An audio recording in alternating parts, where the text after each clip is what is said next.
धरती माता की कहानी। एक माँ थी, उसकी एक बेटी व एक बेटा दोनों छोटे छोटे थे। माँ गरीब थी, वो मजदूरी करके अपना गुजारा चलाती थी। धीरे धीरे बच्चे बड़े होने लगे, बेटी शादी के योग्य होने लगी, माँ बूढ़ी हो गई। माँ ने बेटे से कहा, बेटा तेरी बहन बड़ी हो गई है, अतः तुम्हारे जैसा घर वर देखकर उसकी शादी करना। ऐसा कहकर माँ तो कुछ दिनों में मर गई। भाई गांव-गांव घूमा, लेकिन बहन के योग्य कोई वर नहीं मिला। वो घूम घूम कर थक गया। बैठे बैठे उसने सोचा कि मैं ही इससे शादी कर लूं। ऐसा सोचकर वो चुनड़ी और सामान लाया। बहन ने कहा, ये सब सामान क्यों लाया है भाई? भाई बोला, तेरी शादी है। मोहल्ले वालों ने बहन से कहा कि तुम्हारा भाई ही तुमसे शादी कर रहा है। बहन ने भाई से पूछा, मेरी शादी किससे कर रहे हो?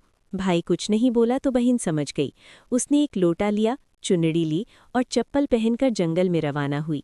गायों के ग्वालों ने पूछा, वन में क्यों जा रही हो? वो कुछ नहीं बोली। वन में जाकर धरती माँ को पुकारने लगी। बोली, हे माँ, तू ही मेरी लाज रखना, नहीं तो अन्याय हो जाएगा। मैं क्या करूं? मुझे अपनी गोद में ले लो, नहीं तो यहाँ पर मर जाऊंगी। धरती माँ फटी तो बहन ने एक तरफ लोटा, चुनड़ी, चप्पल रख दिए और वो धरती में जाने लगी।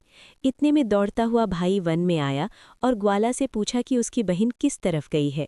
ग्वालों ने कहा, तेरी बहन उधर गई है।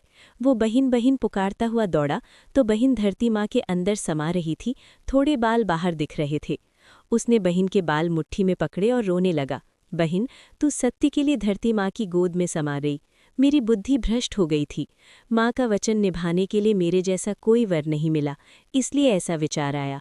पर धरती माँ ने सत्य के लिए बेटी को अपने में समा लिया। जो बाल बाहर थे वो दोबे हो गई।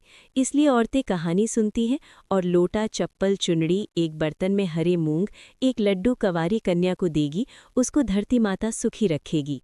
जय धरती माता।